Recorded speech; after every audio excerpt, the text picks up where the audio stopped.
باپ کی اہمیت اسلام میں بہت ہے، اسلام میں باپ کی اہمیت بہت ہے۔ میں تھوڑا سا آج اس پہ گفتگو کرنا چاہتا ہوں کہ ہم نے ماں کی اہمیت پر تو تقریریں سنی ہے، لیکن باپ کی اہمیت پر گفتگو کم ہو پاتی ہے۔ سب سے پہلی بات تو یہ ہے کہ ماں کا رشتہ بہت مقدس ہے، لیکن پورے قرآن میں اللہ نے ماں کی قسم نہیں یاد فرمائی، اللہ نے قرآن میں باپ کی قسم یاد فرمائی۔ اللہ قرآن میں فرماتا ہے لا اقسم بہذا البلد، اے محبوب اس شہر پاک کی قسم، وانت حل بہذا البلد، اور جس شہر میں آپ چل پھر رہے ہیں، جس شہر پر آپ کے قدم لگے ہیں، اس شہر کی قسم، ووالد وما ولد، اور باپ کی قسم اور بیٹے کی قسم۔ تو اللہ تعالیٰ نے ماں کی قسم قرآن میں یاد نہیں کی بلکہ باپ کی قسم یاد کی۔ اسی لیے فقہا فرماتے ہیں کہ ماں پر افضلیت باپ کو ہے۔ حق کے معاملے میں ماں آگے ہیں، جیسا کہ حدیث پاک میں آتا ہے کہ میرے آقا علیہ السلام سے کسی نے پوچھا یا رسول اللہ سب سے زیادہ مجھ پر کس کا حق ہے؟ فرمایا تیری ماں کا۔ پھر کس کا ہے؟ کہا تیری ماں کا۔ پھر کہا کس کا ہے؟ کہا تیری ماں کا۔ کہا پھر اس کے بعد کس کا؟ کہا تیرے باپ کا۔ حق کے معاملے میں ماں آگے ہیں اور افضلیت کے معاملے میں باپ آگے ہیں۔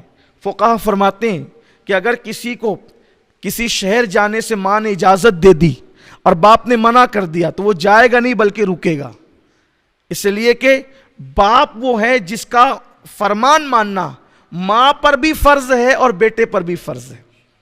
جیسے کہ بیوی شوہر کی اجازت کے بغیر باہر نہیں جا سکتی، تو چونکہ وہ ماں ہے بیٹے کی تو یہ افضلیت ہے باپ کے لیے۔ بلکہ حدیث پاک میں یہاں تک آتا ہے کہ اگر بیٹا نفلی حج کے لیے جائے یا سفر تجارت کے لیے جائے اور باپ کہہ دے تجھے نفلی حج نہیں کرنا، تو اس کے لیے فرض ہے کہ وہ نفلی حج نہ کرے۔ یہ باپ کی اہمیت۔ آقا علیہ السلام فرماتے ہیں باپ جنت کے دروازوں میں سے ایک دروازہ ہے، اور فرمایا کہ بیچ کا دروازہ ہے، باپ جنت کے بیچ کا دروازہ ہے۔ آپ مجھے بتائیں جب آقا علیہ السلام کی ہم یہ حدیث پڑھتے ہیں الجنت تحت اقدام امہاتکم، کہ جنت تمہاری ماؤں کے قدموں کے نیچے ہے۔ اب جنت تو مل گئی آپ کو، ماں کی خدمت کر کے جنت مل گئی، باپ کو ناراض کیا، دروازہ ہی بند ہے۔ مکان کے مالک تو ہو گئے لیکن دروازہ بند ہے، تو جنت میں جائیں گے کیسے؟ دیکھو میرے نبی کی حکمتوں پہ قربان، ماں کے ان قدموں کے نیچے جنت بتا دی، لیکن پورا کریڈٹ جو ہے پورا صحرا باپ کے سر باندھ دیا کہ ماں کی خدمت کرنے پر جنت ملنی ہے، لیکن اس وقت تک دروازہ کھلے گا نہیں جب تک کہ باپ راضی نہیں ہوگا۔ بلکہ حدیث پاک میں آیا ہے حضور علیہ السلام سے پوچھا گیا یا رسول اللہ صلی اللہ علیہ وآلہ وسلم یہ عراف کیا ہے؟ عراف کسے کہتے ہیں؟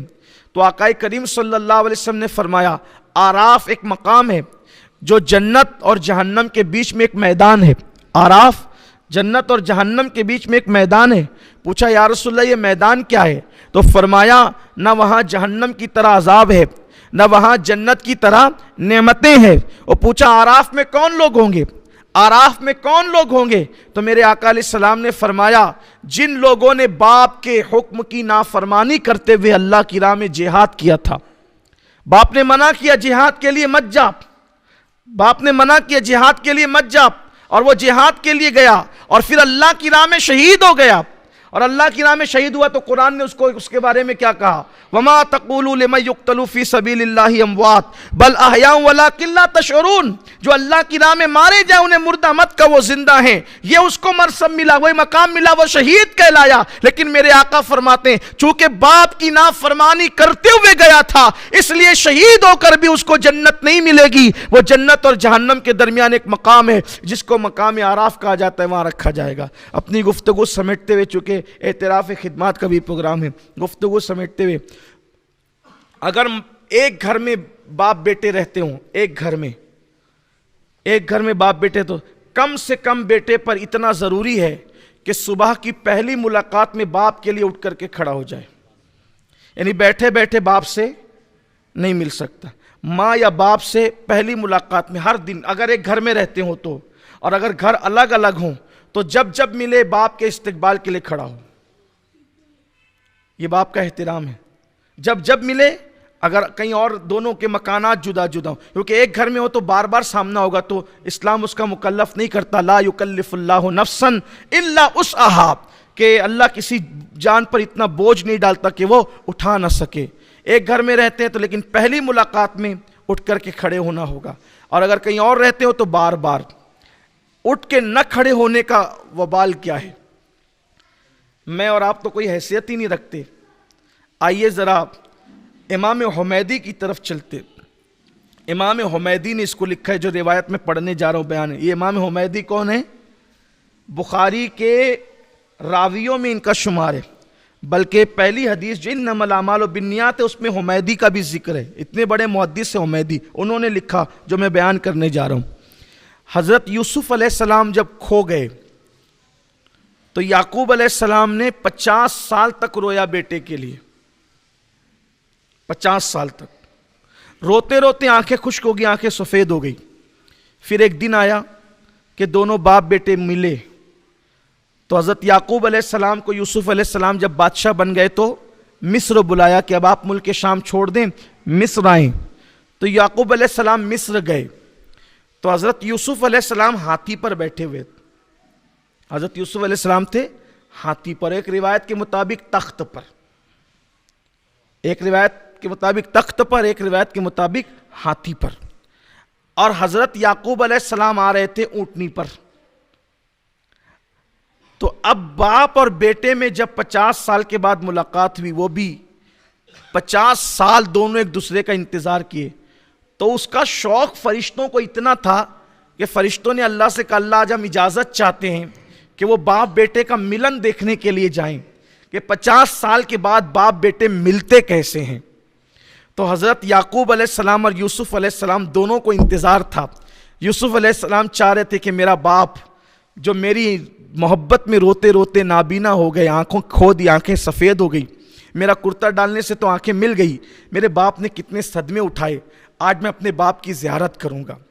اور یعقوب علیہ السلام کو تھا کہ میرا بیٹا جب کھویا تھا تو 8-10 سال کا تھا، آج 50 سال ہو گئے، اب وہ بیٹوں کا باپ بن گیا، اس کے کئی بیٹے ہو گئے، آج میرا بیٹا، اور وہ یوسف علیہ السلام جیسا بیٹا۔ اب دونوں باپ بیٹے آمنے سامنے آئے۔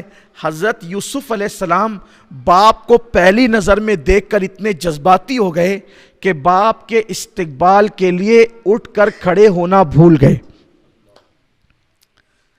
بے ادبی میں نہیں ہوا، یہ نبی تو یہ کر ہی نہیں سکتا، نبی تو گناہ کر ہی نہیں سکتا، نبی تو خطا کر ہی نہیں سکتا۔ باپ کی محبت میں اتنے جذباتی، اتنے گم ہو گئے کہ اٹھ کے کھڑے ہونا بھول گئے۔ اللہ نے وہی فرمائی یوسف تو اپنے باپ کے لیے اٹھ کے استقبال کے لیے کھڑا نہ ہوا، اب اس کا صلہ آپ کو یہ ملے گا، بدلہ یہ ملے گا، آج کے بعد آپ کی نسل میں اب میں کوئی نبی پیدا نہیں کروں گا۔ آپ اپنے باپ کے لیے اٹھ کے کھڑے نہیں ہوئے، اب آپ کی نسل میں کوئی نبی پیدا نہیں ہوگا۔ حضرت یوسف علیہ السلام کو اللہ نے فرمایا، اور پھر اس کے بعد اس بات کو یوں نبھایا گیا کہ اس کے بعد حضرت یوسف علیہ السلام کے گھر پھر کوئی بیٹا ہی پیدا نہیں ہوا، جتنے بیٹے پہلے پیدا ہوئے تھے وہ سب نبی ہوئے، اور اس کے بعد اللہ تعالیٰ نے ان کے گھر کوئی بیٹا ہی پیدا نہیں فرمایا۔ آپ غور کریں، یوسف جیسا نبی اگر جذباتی ہو کر باپ کے لیے اٹھ کر کے کھڑے ہونا بھول جائے تو اللہ کہتا ہے کہ تیرے گھر اب کوئی نبی پیدا نہیں ہوگا۔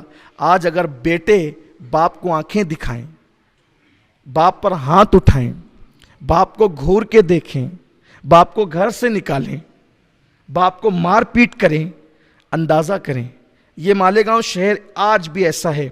بے شمار باپ ایسے ہیں جو خون کے آنسو رو رہے ہیں، اور وہ چاہتے یہ ہیں کہ ان کو کوئی پناہ ملے۔ کوئی مسجد کے پاس پڑا ہے، کوئی بس اسٹینڈ کے پاس پڑا ہے، کوئی برج کے نیچے پڑا ہوا ہے، کوئی کسی کا پرسان حال نہیں۔ لوگ پہلے کہتے تھے، کیا کہتے تھے لوگ؟ یار جیتے جی کچھ کر لو اپنے لیے، مرنے کے بعد پتہ نہیں اولاد فاتحہ کرے گی کہ نہیں کرے گی۔ میں کہتا ہوں اب تو جیتے جی کے لیے بھی کچھ انتظام کر کے رکھو، جیتے جی بھی اولاد کام نہیں آئے گی۔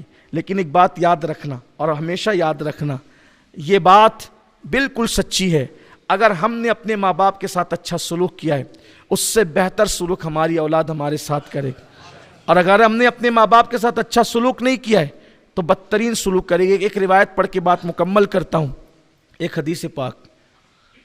آج کل مالیگاؤں کا ماحول یہ ہو گیا ہے کہ بچے کما کر کے لاتے ہیں، خاص طور پہ، اور جب جوائنٹ فیملی ہوتی ہے 1000-1500 روپیہ ماں باپ کے ہاتھ میں رکھ دیتے ہیں، تم خرچہ چلاؤ، گھر چلاؤ، اور یہ سب دوستوں پہ اڑاتے رہتے، موبائل پہ اڑائیں گے، پکچر میں اڑائیں گے، آوارگی میں اڑائیں گے. نہیں دیتے ماں باپ، تم چلاؤ، سب ذمہ داری تم نبھاؤ. ایسے دکھ دینے والی اولاد کبھی سکھ نہیں پا سکتی، کبھی نہیں. ایک بوڑھا اللہ کے رسول علیہ السلام کے پاس لکڑی ٹھیکتے ہوئے آیا اور عرض کی، یا رسول اللہ میرا بیٹا جوان ہے اور پہلے میں جوان تھا، کماتا تھا تو دل کھول کے اس پہ خرچہ کرتا تھا، اور میں کہتا ہوں کہ یہ بالکل خاص چیز ہے کہ ہمارے ماں باپ ہم پر دل کھول کے خرچہ کرتے. بیمار پڑ جائیں تو علاج دل کھول کے کریں، ضرورت پڑے تو خرچہ دل کھول کے کریں. لیکن جب اولاد جوان ہو جاتی ہے، یعنی یوں سمجھ لیں کہ ماں باپ جوان ہوتے ہیں تو اولاد کے لیے اچھی اچھی چیزیں چھپا کے رکھتے ہیں کہ میرا بیٹا آئے گا تو میں دوں گا یا دوں گی. اور جب اولاد جوان ہو جاتی ہے تو اولاد چھپا کر کے لاتی ہے کہ میرے ماں باپ کی اس پہ نظر نہ پڑے. یہ بہت بھیانک صورتحال ہے. یاد رکھنا، آپ ولی بن جائیں، کتب بن جائیں، ابدال بن جائیں، اگر آپ کے ماں باپ آپ سے راضی نہیں ہیں تو آپ کی ولایت قائم نہیں رہ سکتی، چھن جائے گی. وہ ماں باپ کو ناراض کر کے کوئی جنت میں جا ہی نہیں سکتا. میرے آقا نے فرمایا، باپ کی خوشی میں اللہ کی خوشی ہے اور باپ کی ناراضگی میں اللہ کی ناراضگی ہے. اور ایک دعا ایسی ہے جو نبی کی دعا کی برابر کا مقام رکھتی ہے. حضور علیہ السلام، اور صرف وہ نبی صرف نہیں، سید الانبیاء کی دعا کی طرح ہے. فرمایا، دعا والدہ لولدہ کدعائی لکم، کہ تمہارے باپ کی دعا تمہارے حق میں ایسی ہے جیسے مجھ محمد کی دعا امتی کے حق میں. امت کے حق میں حضور دعا کرے تو رد نہیں ہوتی، اور بیٹے کے حق میں باپ دعا کرے تو رد نہیں ہوتی. آج ہم پیروں سے، فقیروں سے، مزاروں سے سب سے دعا لینے چلے. میں کہتا ہوں سب سے بڑا پیر تو تیرے گھر میں بیٹھا ہوا ہے. سب سے بڑا پیر تیرے گھر میں بیٹھا ہوا ہے، اپنے باپ کو چھوڑ کر جاتا کہاں ہے؟ بڑی عجیب سی بات ہے.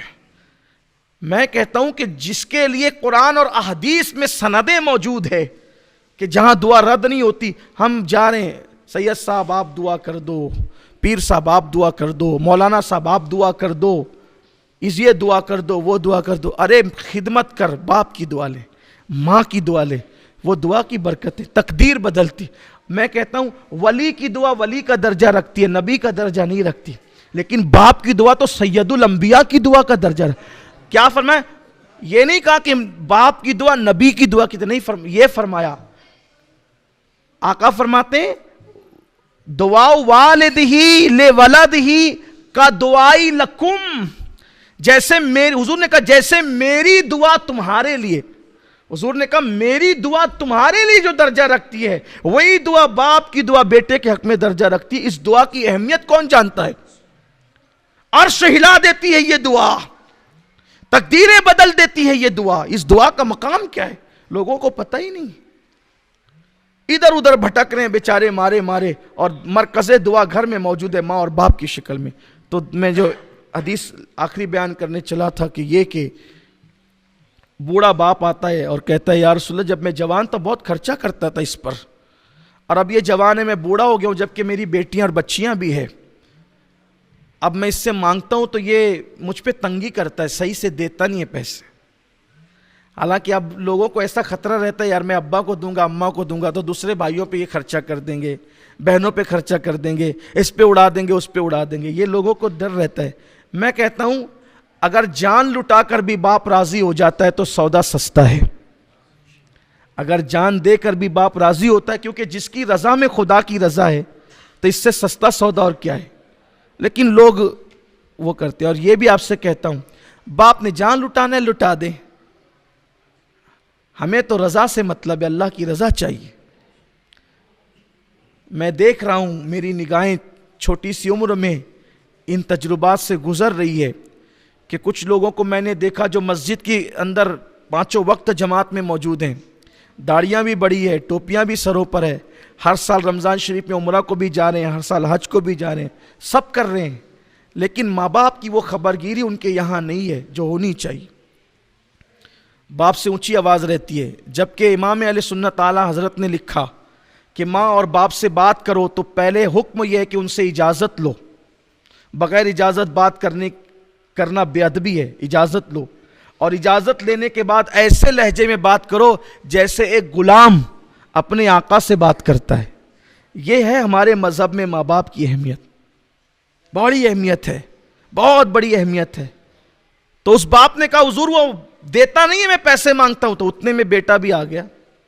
عرض کیا یا رسول اللہ, یہ میرا باپ ہے, یہ مجھے بہت ستاتا ہے, مجھ سے پیسے مانگتا ہے, خرچہ مانگتا ہے, تنگ کرتا ہے, میرے اور دوسرے بھی اخراجات ہیں. اور ایک روایت کے مطابق ایسا ہے کہ پہلے جوان آیا پھر بوڑھا آیا, ایک روایت ہے کہ پہلے بوڑھا آیا پھر جوان آیا. بہرحال اب جب یہ بات ہوئی نا, بوڑھے باپ کی بات سنی, جوان سامنے آ گیا, تو میرے آقا رونے لگے بوڑھے کی بات سن کے. اور حضور نے جو جواب فرمایا وہ یہ, آقا فرماتے ہیں اے بوڑھے, جہاں جہاں تک تیری فریاد کی آواز پہنچی میں دیکھ رہا ہوں کہ ہر پتھر ہر درخت ذرہ ذرہ رو رہا ہے تیری آواز کو سن کر کے.